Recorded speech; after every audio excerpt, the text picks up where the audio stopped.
ધોરણ 8 સ્વાધ્યાય 7.2 પહેલો દાખલો. એક દુકાનદાર પોતાની દુકાનની વસ્તુઓની સાપેલી કિંમત ઉપર 15% વળતર આપે છે તો નીચેની વસ્તુઓની વેચાણ કિંમત કેટલી? તો ટૂંકમાં જે આ સાપેલી કિંમત છે એના ઉપર આપણે 15% વળતર આપવાનું. તો પહેલો દાખલો છે ₹800 નો ડ્રેસ. તો 800 ના આપણે કેટલા કરશું? 15%. 15/100 થશે. તો આ 0 ઉડી ગયા. તો વળતર આપને કેટલું મળશે? 8 × 15. તો 15 કેટલા થશે? 200. તો શું કહે, જે સાપેલી કિંમત છે તો વેચાણ કિંમત બરાબર શું થશે? બરાબર સાપેલી કિંમત માઇનસ શું થશે? વળતર. તો હવે સાપેલી કિંમત કેટલી હતી આપણી? ₹800. એમાંથી વળતર 200 બાદ કરશું તો વેચાણ કિંમત કેટલી થશે? 600. તો ડ્રેસની વેચાણ કિંમત બરાબર કેટલા રૂપિયા થશે? 600 રૂપિયા. બીજો દાખલો છે ₹1200 નું શર્ટ છે. તો આપણે એમાં વળતર કેટલા ટકા લેવાનું છે? 15%. તો આપણે લખી નાખશું ઉપર વળતર 15%. તો 1200 ના આપણે શું કરશું? 15% છેદમાં 100. તો આ શૂન્ય વે કે આ શૂન્ય, આ શૂન્ય વે કે આ શૂન્ય. તો વધ્યું શું? 12 × 15.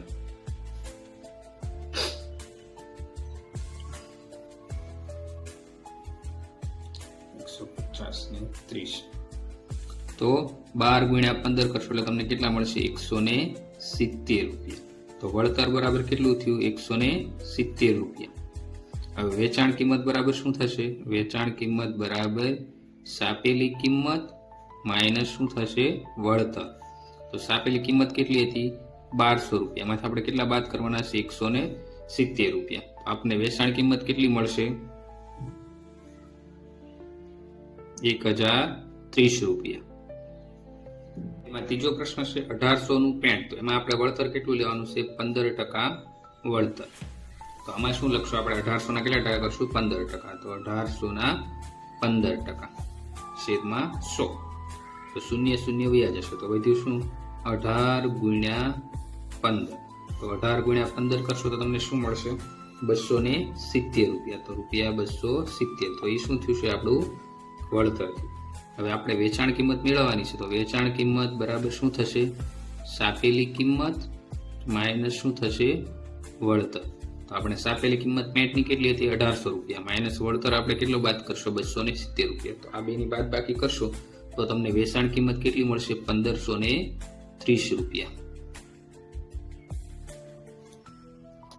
પ્રશ્ન નંબર 2. એક દુકાનદારે પોતાની દુકાનની વસ્તુઓની સાપેલી કિંમત પર અમુક ટકાના દરે વળતર કાપીને નીચેની વસ્તુઓ વેચી છે. તો વળતરની ટકાવારી શોધો. તેમાં પેલું આપણે મોબાઈલની ચાપેલી કિંમત કેટલી આપી છે? 1200 રૂપિયા. વેચાણ કિંમત કેટલી આપી છે? 1080 રૂપિયા. તો હવે આપણે વળતર કેટલું મળશે? તો વળતર બરાબર શું થશે? તો મોબાઈલ પર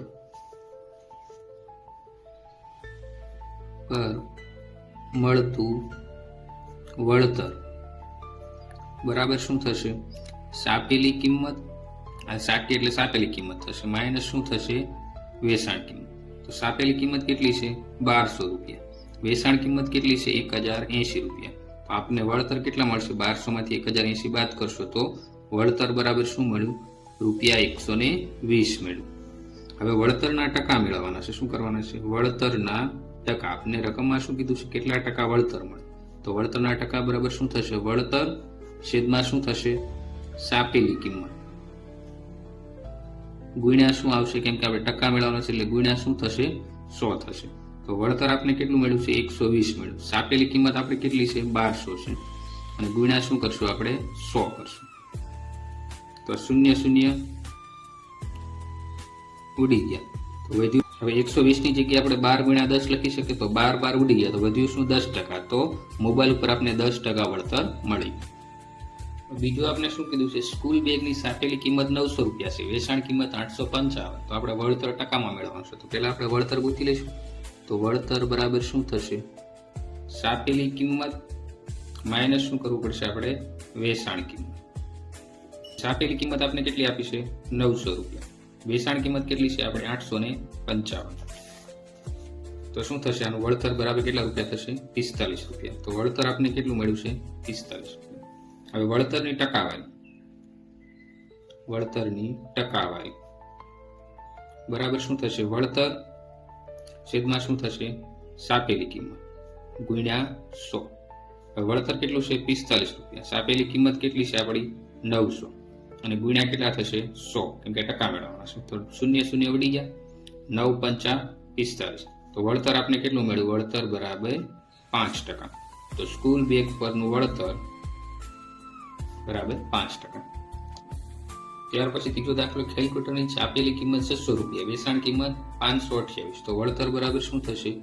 વળતર બરાબર છાપેલી કિંમત માઇનસ મૂળ કિંમત. હવે છાપેલી કિંમત કેટલી છે આપણી? 600 માઇનસ 528 વેચાણ કિંમત મળશે.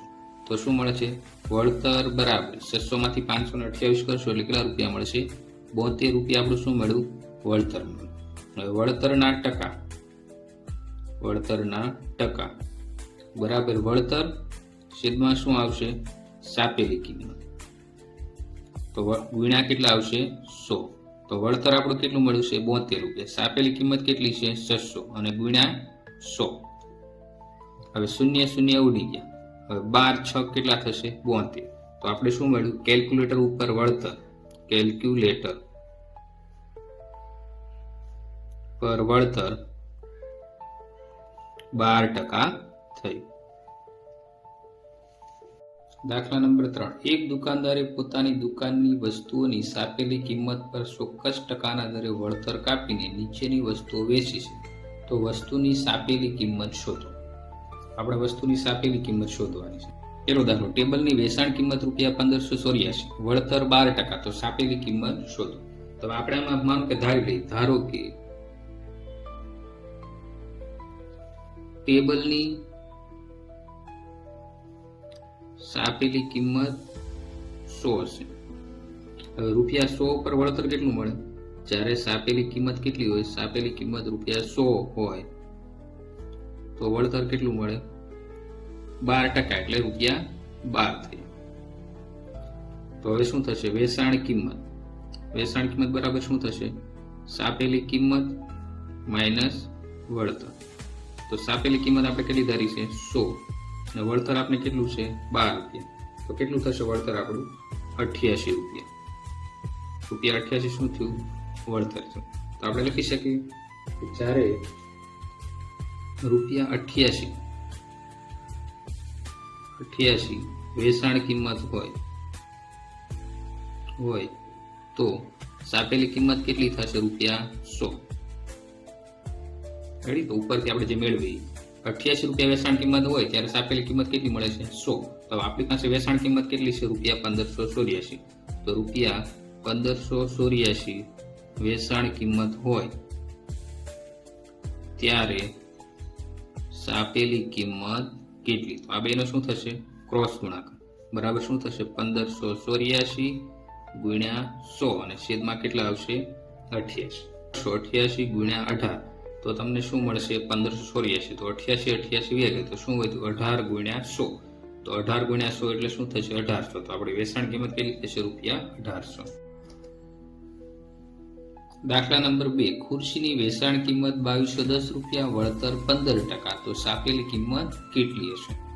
આપણે પેલા ધારી લઈએ. ધારો કે ખુરશીની છાપેલી કિંમત રૂપિયા 100 છે. તો 100 ઉપર આપણે વળતર કેટલું મળે છે? 15%. તો રૂપિયા 100 ની છાપેલી કિંમત હોય તો વળતર 15 રૂપિયા. તો વેચાણ કિંમત કેટલી થશે? જે છાપેલી કિંમત આપણે 100 ધારી એમાંથી આપણે વળતર બાદ કરી દઈશું. તો 100 માઇનસ 15. તો વેચાણ કિંમત કેટલી મળી આપણને?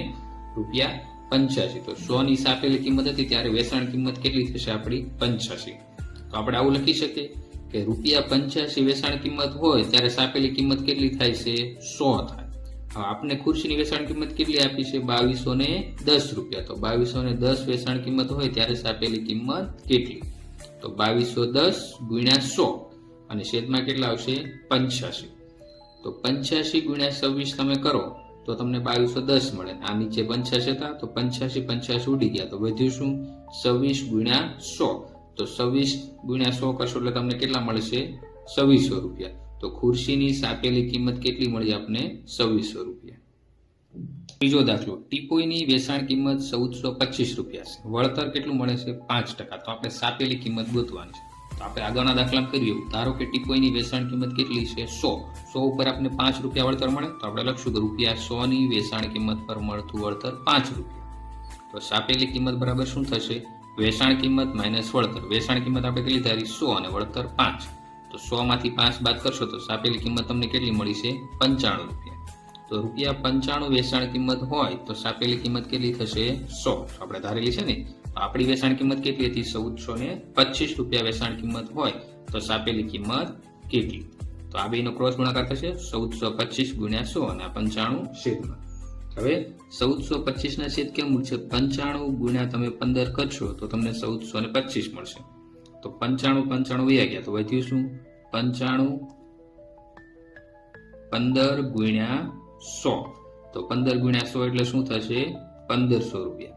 તો આપણને સાપેલી કિંમત કેટલી મળી? તો ટીપોઈની સાપેલી કિંમત બરાબર રૂપિયા કેટલા થશે? 1500.